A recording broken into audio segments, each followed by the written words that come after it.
some short introductions for each person, just to give you some, who they. You've already heard from them a little bit, but who they are, what they do, and just to give you context as to why we're going to have this discussion about everything related to Web3 specific to music industry and distribution models and kind of the disruption that's coming. So let's just go ahead and start with you, Miguel. Hi guys, I'm Miguel. I'm originally from Venezuela, and I work with Ape Unit. We're a developer studio based here in Kreuzberg.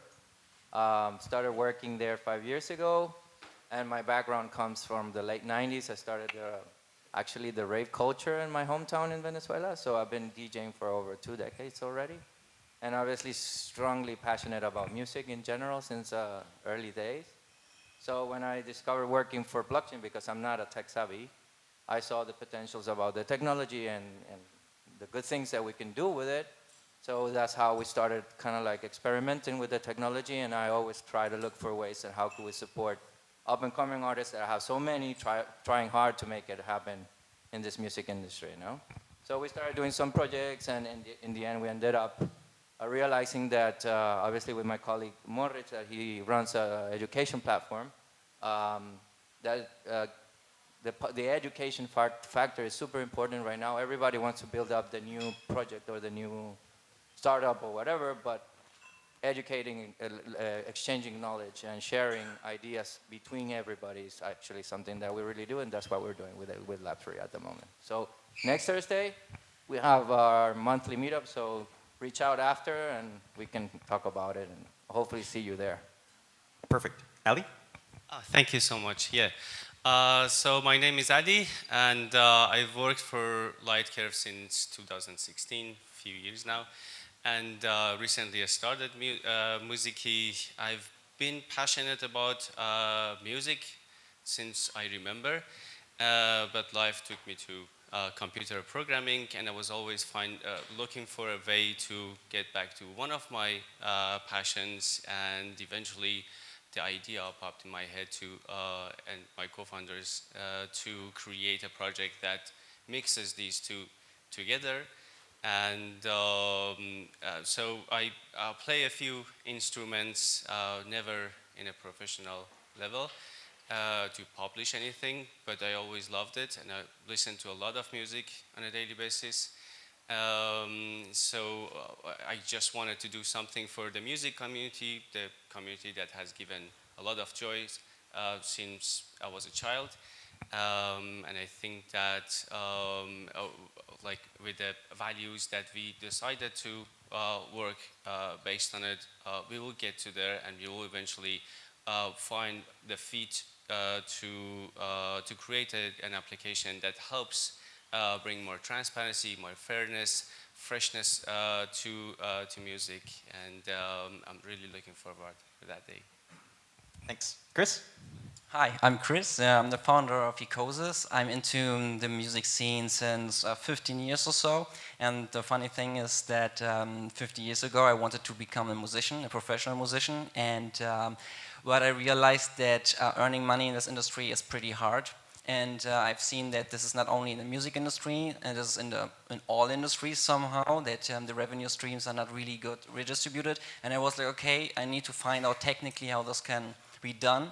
And this is why I just learned programming, system administration, all these things, and to find out how to set up systems to provide this, to have revenue streams more distributed. Because I believe there's so many talents out there which are not supported, and if the resources or money would be more redistributed, that would mean that even the little ones would be more supported, right?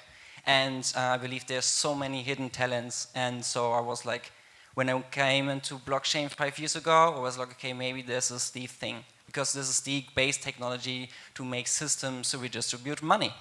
So yeah, and this is why I built ecosis, which is a payment system, and it's built on Lisk as well. Brilliant. And Marco? So, in addition to what I already said, is a lawyer from 2002 representing each kind of music business, such as musicians, record labels, music publishers, collecting societies and stuff like this. Well, I have advised a music company building up a platform for the purchase of music combined with NFTs called Paradise on the Rocks.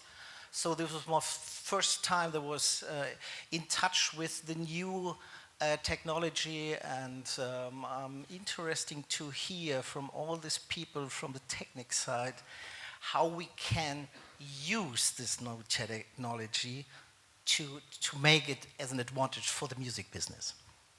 Thank you. And that's definitely, so as we dive into this idea, all the uses, we can talk about licensing and royalties, the ownership rights, all the ways to maybe monetize music as well as other creative content.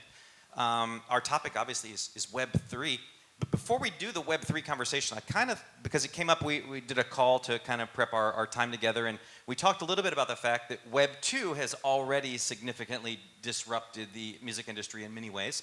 We can already think of Spotify and things like that. But we can also look at, I don't know, Bandcamp, or maybe all the home concerts we saw on Stage It when we were all confined during the pandemic. You know, all these kind of things that happened that Web2, non-crypto-y, tokenized, blockchain, Web3 tool stuff made happen. Any thoughts on just the fact that the music industry has already evolved significantly thanks to Web2, and then we'll take that foundation and then take it into Web3?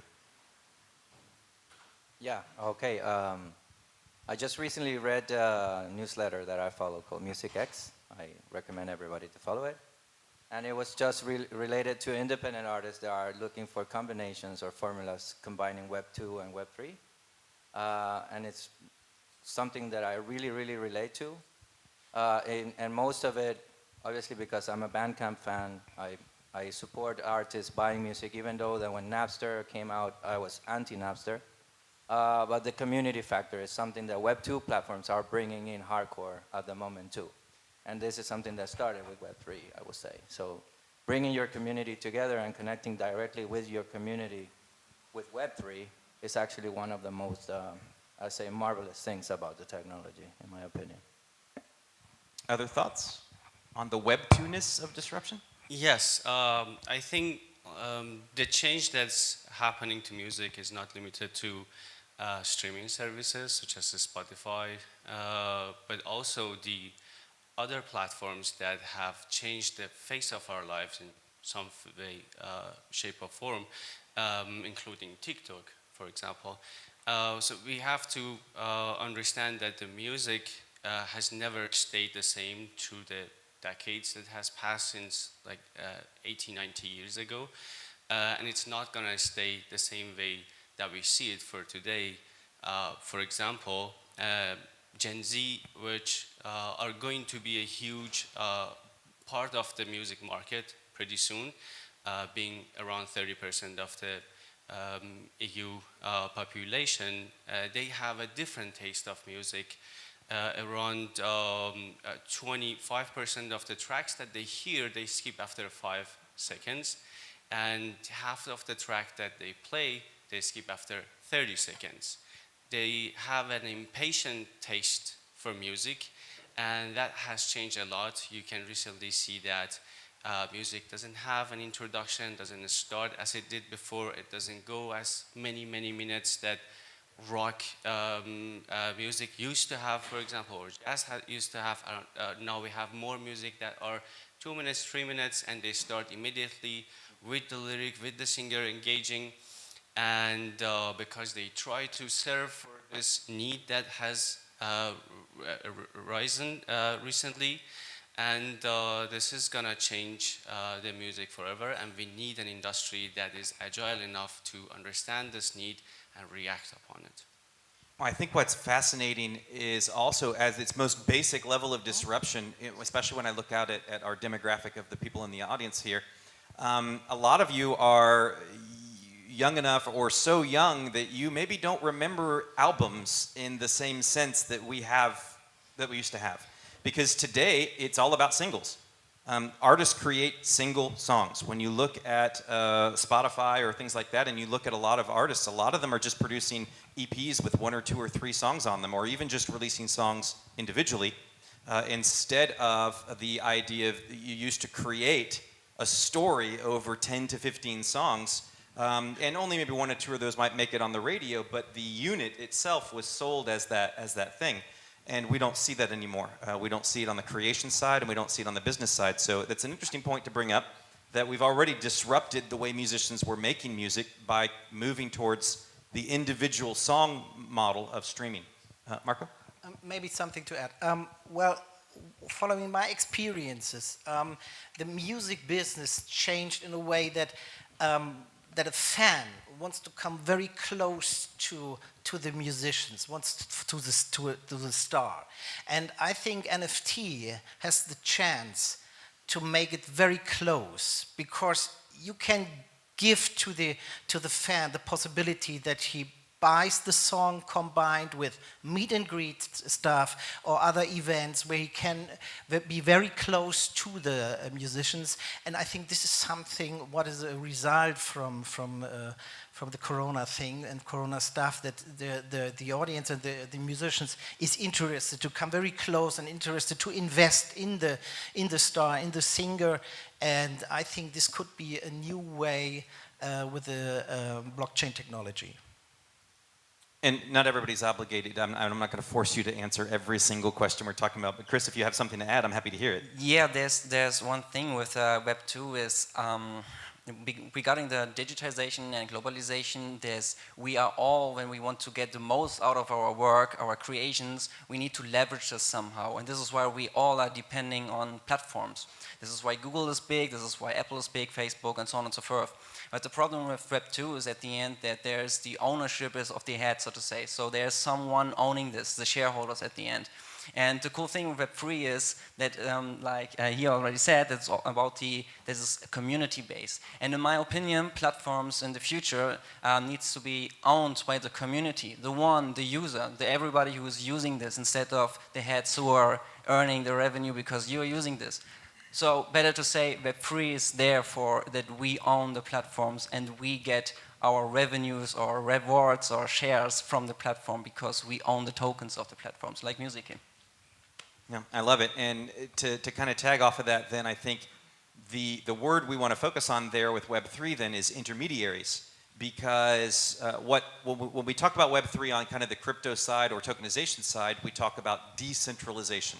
That these technologies allow, the foundation of these technologies is the fact that they're more decentralized, not necessarily completely decentralized from the current systems we have. So if we apply that theory to labels and these other, whether it's the radio stations or whatever the things are where we needed, or even music stores, that we needed somebody else as an intermediary to distribute the music. And Web3, so if we take that Web 2 model and we take it now into a Web 3 concept, Web 3 is removing those intermediaries. That's the value we're going to bring to this. And it's what we bring to the rest of the creator economy as well. We talked about digital art. We can talk about other people who are whatever kind of creation they're doing, if they're on YouTube or Insta, or if they maybe are a journalist who used to write for a newspaper or magazine and now they have a newsletter on Substack. All the creator economy is now benefiting from Web 3 because we're removing the intermediaries in all these different ways for distribution, for monetization, and these different things. So into our Web3 idea then of how things are getting disrupted, we already saw some examples with Marco, with your talk, and a few other things. What are some of the ways that we're going to see more of this disruption, that Web3 is going to change the way music business is done? Thoughts?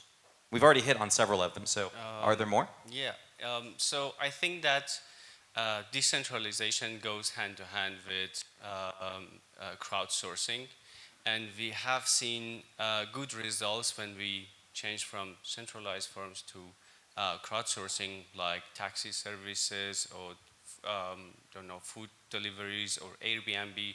All these have changed our experience, and we have seen that people adapt very well and they get good results. It changes the prices, it changes the quality of the service, it creates competition. And when it comes to music, I think Web3 opens the door to a more trustable, highly adaptable space where different groups of people, companies, individuals can innovate and provide solutions for problems.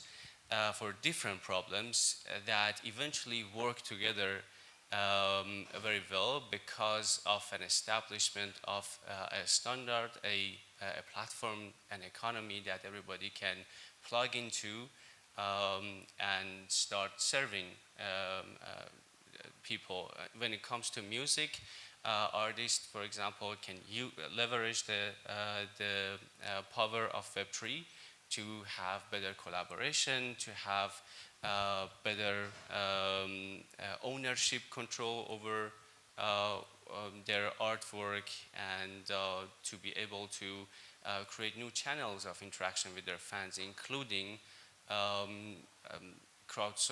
selling their part of their loyalty rights for raising funds for the future artwork that they have. I find the supply chain thing very interesting as well, because now we have some few big labels or so, and if you are an artist, you want to become big, you need somehow to gain your reputation to be accepted from those labels as well. But the good thing of decentralization and of these platforms at the end is that the community can self-organize somehow. So it's more accessible to build your own little platform. It's more accessible to get together and grow your own little label because of the tokenization effect. And you have an automation in it as well, which, for example, let's say you have some NFT, which is a label or even an artist, and you have a curation as well, which means then users, listeners are liking, reposting, and promoting with the, so to say, the tracks. The good thing is, for example, that these users can get rewarded automatically as well, and this is how you leverage it way more better. And this is how artists can have more chances automatically, because everything, when you have a look with Discord and all these things, all these platforms recently, everything is about that it's community based. And I find this pretty interesting that now the artist is not alone anymore, because the community is more willing to support the artist at the end with this. This is what I see in social media as well when it comes to blockchains. So I think one of the things there that you both mentioned that's interesting is one of the ways that musicians might be thinking of monetizing NFTs would be to sell songs again. Maybe that's an idea. I'm not sure we're going to see that come back, because I think there are a lot of the signals that show that the habit that people have of consuming music has changed to where people don't think about buying a song anymore, whether it's a cassette tape or a CD or an album or whatever that version of was for you. And even in the early streaming times when you could buy songs digitally and have them in your library. What I think we're going to see maybe more, one of the things we talked about on our panel, is this idea of premium add-ons, this VIP exclusivity. What I mean is you can listen to Spotify for free. But if you want the extra stuff, you pay for premium. You can have playlists, you can do more with the platform, you have more access thanks to paying a little bit of money. And so what NFTs could potentially bring to some of this would be, that I think is just interesting, is that idea of, well, we'll talk about NFT ticketing a little bit, and some of those ideas about what NFT tickets can bring and why it might make sense to turn that into that. Another thing we could look at is you could buy a song, maybe an exclusive drop or some kind of maybe a live thing or something like that, which you could, so maybe you can't stream that on Spotify or Deezer or somewhere unless you have the NFT that goes with the song. So we could maybe sell songs in that way, and buying the NFT gives you the access to have access to that song on any platform that recognizes the NFT. There's a couple examples with Spotify and things that I'll mention as well. And then I think the last piece of that will be just then all of these perks that we're seeing elsewhere with NFTs for whether it's athletes, whether it is digital artists, whether it's brands, and that is your wallet that contains your NFTs becomes your new digital identity.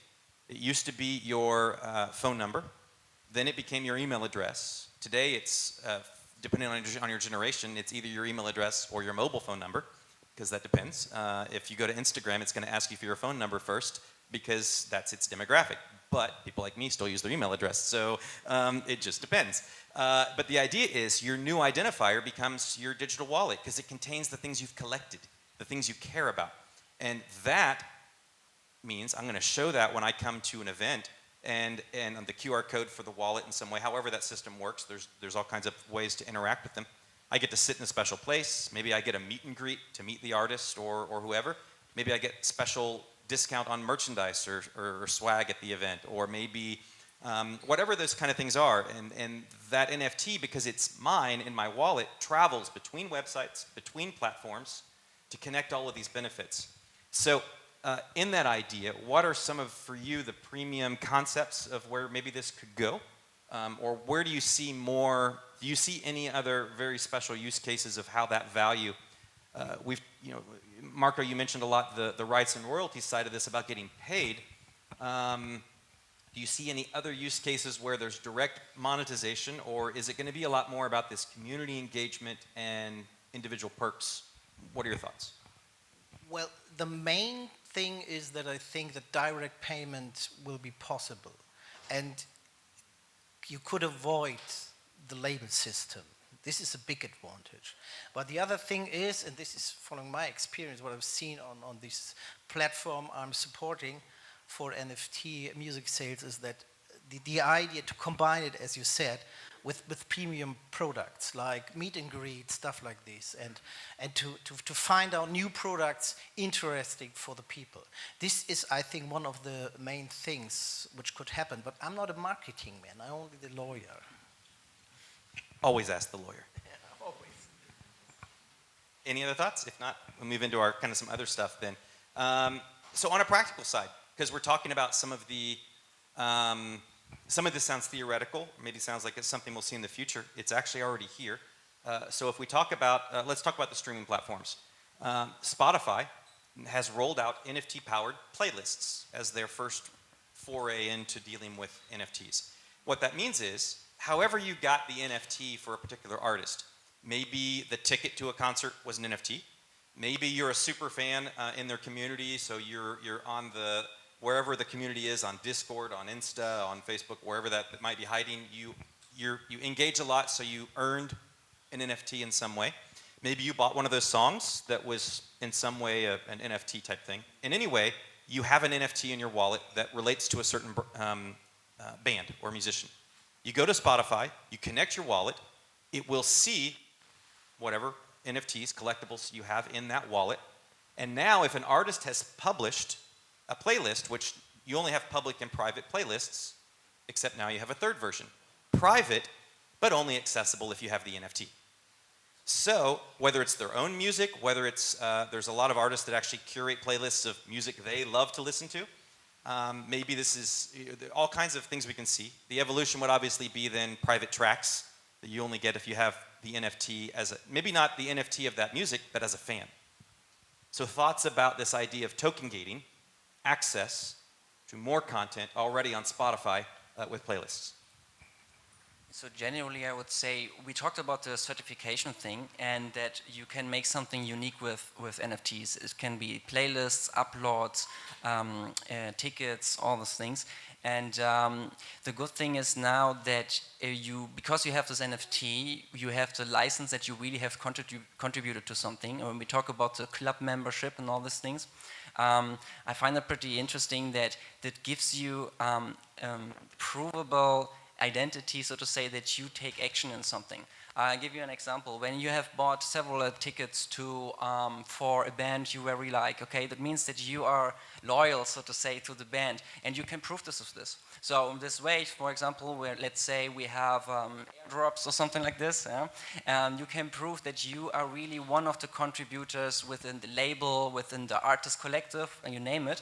And with this you can automate, for example, rewards and bonuses and all those things. It's pretty hard to do this, especially cross-platform with Web2 solutions. It's basically not really doable, especially because these data sets or the data entry at the end is replicatable. With NFT, it's not. So it means it's really just you. And NFT have since 2 years now is a complete new level when it comes to having real unique identities. It's not possible with Web2 platforms. It's just not possible. And with this, you have better royal programs and all the things which are at the end supporting the artist better. So all said was about the use of NFT for fans, for audience, but it also has the benefit for the artist to create a new way for selling different assets of their music that is maybe not in the same way available in Web 2.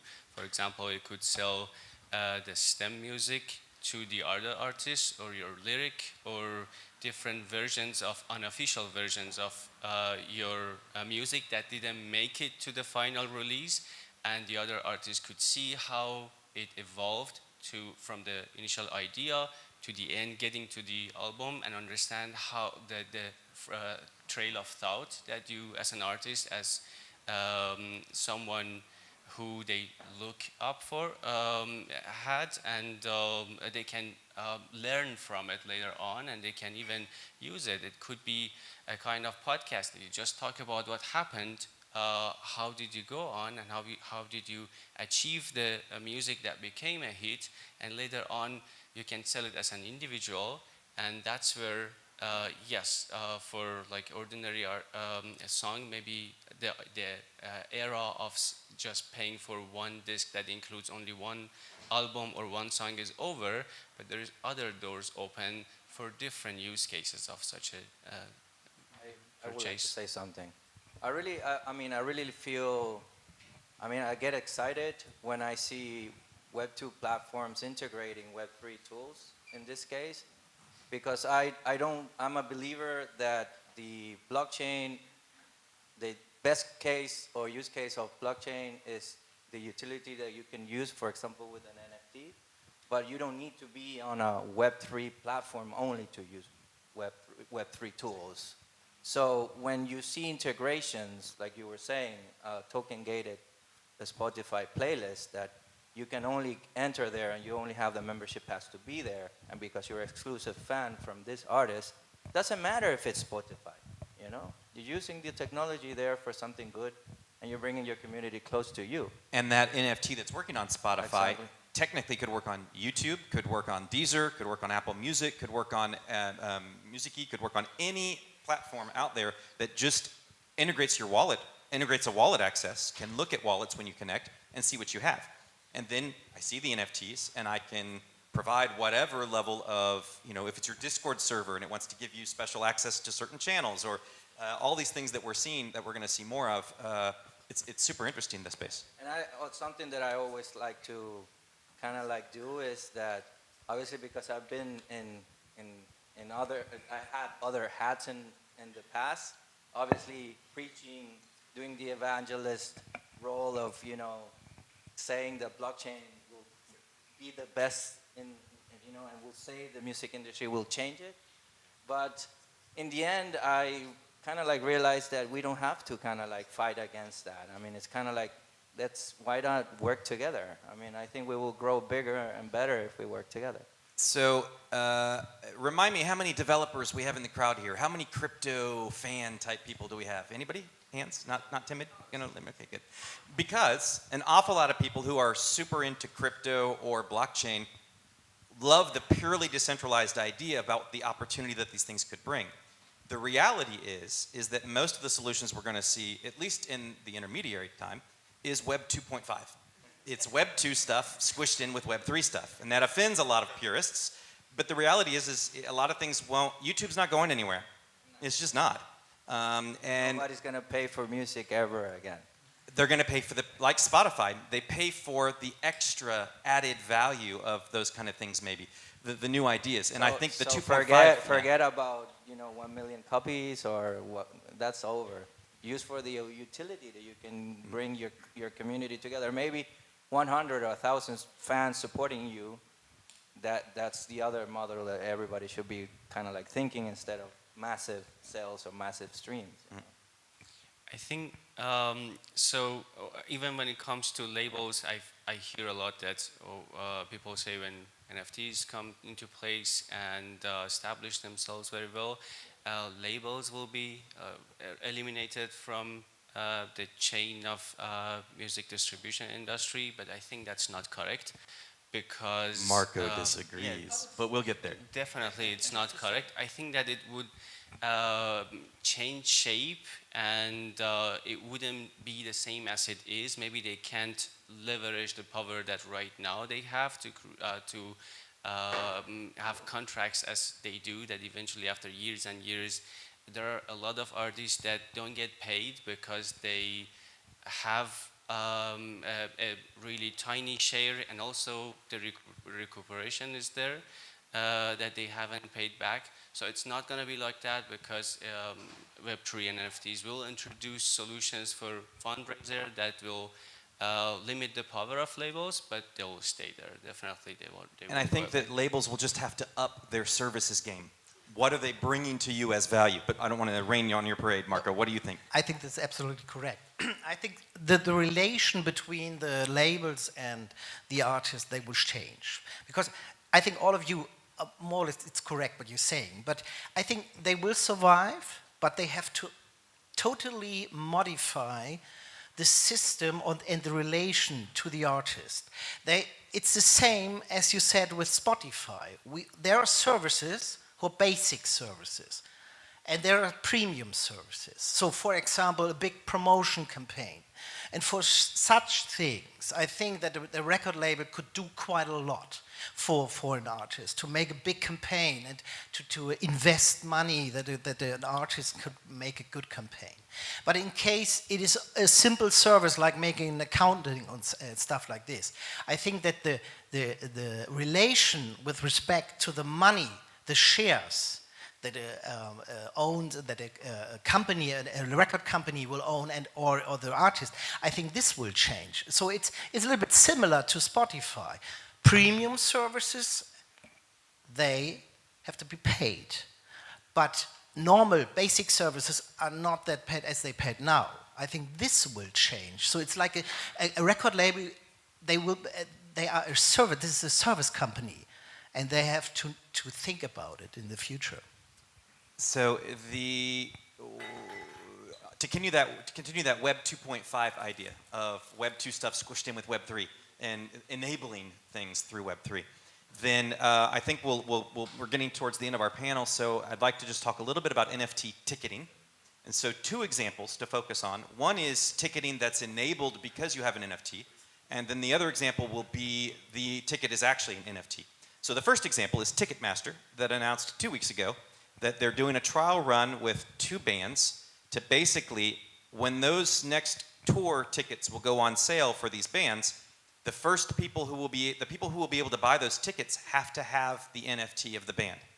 So if you're, all the things we mentioned before, if you're a fan, if you bought a single, if you got an airdrop, which just means somebody sent it to you, maybe you have a prior NFT ticket, whatever it means, you've got an NFT as a fan in some way in your wallet, you'll connect to Ticketmaster, and instead of 6 billion people trying to buy Taylor Swift tickets in like 4.8 seconds, the true fans will get to line up and get first access. And so that's not an NFT ticket, it's just ticketing that's being token gated by NFTs. Thoughts about that? NFT tickets in general? And then I'll do my Ed Sheeran example because that's the other one. But just, do you have thoughts about NFT ticketing as a community engagement, as a tool? So this sounds to me like what badges platforms were taking place a long time ago. For example, Reddit is doing this, and Stack Overflow. And what we have here is kind of a global badge. This is the NFT at the end. This is what I meant 5 minutes ago with that you can prove that you have taken part of something, that you contributed to something, that you are loyal of the group. And yeah, this is kind of an global badge. You can prove that you own this, so to say, that you have taken part of something. Yeah. Other thoughts on ticketing? No? All set, yeah. Okay. Well, that's fine. So let's talk about NFT tickets themselves. The last example, and then we'll close our timeout. Ed Sheeran, who's an Ed fan? Anybody want to admit it? There you go. You exist. He makes a fortune. Y'all have to listen to his shit. So I'm an Ed fan. So it's exactly. It's just not, because it's amazing. Because he is amazing. Hi, Ed. Yeah. On YouTube. See. So the point is in his stadium tour in London and in Paris, I guess last year. I'm lost on years, but I think it was still last year, maybe the year before, but it was recent. And the only people who could get into the arena got in because they had his app on their phone. Because your ticket was a QR code in the app. No one was in the building without the QR code. That was your ticket. You had to download the app, use your phone number that you gave whenever you purchased the ticket, then that imported your ticket, which showed up as a QR code in the phone, and that's how you would scan to get in the building. Well, we don't have to talk about all the tech stuff, because this is how Web3 scales, is when we stop talking about Web3 and NFTs and all the tech words. Well, as a Web 2.5 example, because it's definitely squishing all kinds of things together, nobody knew that that QR code was what's called a custodial wallet inside of the app. It was an NFT. You just didn't know it. And why is that important? Because those tickets cost 60 euros or 90 euros to buy. But the average price for the previous concerts that people paid was over 300 euros because scalpers would buy the tickets and resell them. Well, if you do NFT tickets, you can block resale completely. We probably don't want that. So you can allow resale, but you can limit the amount that people can charge over and above the price of the ticket. That's pretty cool. And then the next level is, you could even say, well, the ticket was 60 bucks. If you want to charge 70 bucks or 80 bucks, that's fine. But the 10 or 20 dollars extra goes back to Ed. All of that can be done with the NFT ticket. And now your ticket is a digital collectible. You can connect to the website, you can connect to Spotify with it, it serves as an NFT. So, with one little change there, destroyed ticket scalping for those arena shows. It could not exist. Thoughts on NFT tickets from that perspective? I know I kind of said the story, so maybe you don't, but the point is just, that's now. We're going to see more and more of that amazing stuff. True. Well, you explained everything, but it actually expands even more than that. So you could have people who are your fans, and they've been your fans for a long time. They've come to a lot of your concerts, and the more concerts they attend, the more discounts they get, or the better seats they get, or they are notified earlier when like a ticket hits the market and 10 seconds later all of it is gone. But these people can get it like days or weeks or hours in advance, so they have a higher chance to get it. There is a large number of opportunities, and the good thing is that with NFTs, the door to creativity is open. So I even heard like one of the artists that is streaming his songs on audios has created a kind of payment that allows you to only listen to his music when you're above a certain altitude, meaning that you can only go to mountain or you can be on an airplane to listen. So it opens the doors to creativity beyond what you can imagine in just 5 minutes. Amazing. So last quick thought there, then we finish this, is, so we talked about the idea that you can token gate access to lots of things through an NFT. That NFT acts as the doorway into getting new stuff. Well, we talked about the fact those were your NFTs. That you as the artist Ed Sheeran has an NFT ticket, or that you as the band or the musician, you have given your community NFTs. But your wallet contains all of your digital assets that you have in that same wallet, which means, I'm gonna put her on the spot because I didn't ask before. Sarah, what's your favorite band? Okay, what's a favorite band? She's our singer who's coming up later. Oh, I totally did the wrong thing. Okay, so there you go. So here's the thing. If she wants to token gate her music, you have to have one of Sarah's NFTs to token gate the music. But you know what she can also do? If you go to her website or her Spotify or whatever, she'll eventually be able to set it up that you can use somebody else's NFTs as an identifier. You can token gate anything. Meaning, if I want to go get special access to Sarah's music, she can create a list of her favorite artists that either she's inspired by or whatever, and if you have those NFTs, you can get access to her special stuff too. That's super cool, because that means now you could be like, okay, you're a fan of Ed Sheeran. Well, if you have an Ed Sheeran NFT, I'll give you some of my music for free too. It's an interesting concept to be able to connect those liked interests and things like that together. The opportunity to basically, again, if your digital identity is your wallet, well now you can identify with all the things that you're interested in music and things like that, and the other artists in your wallet can maybe leverage those as a way to say, well, hey, you like this, maybe you like that. It works for Amazon, it makes you buy more stuff. It'll definitely work for artists too. Please give our Rockstar panelists a huge round of applause. Ask them lots of questions.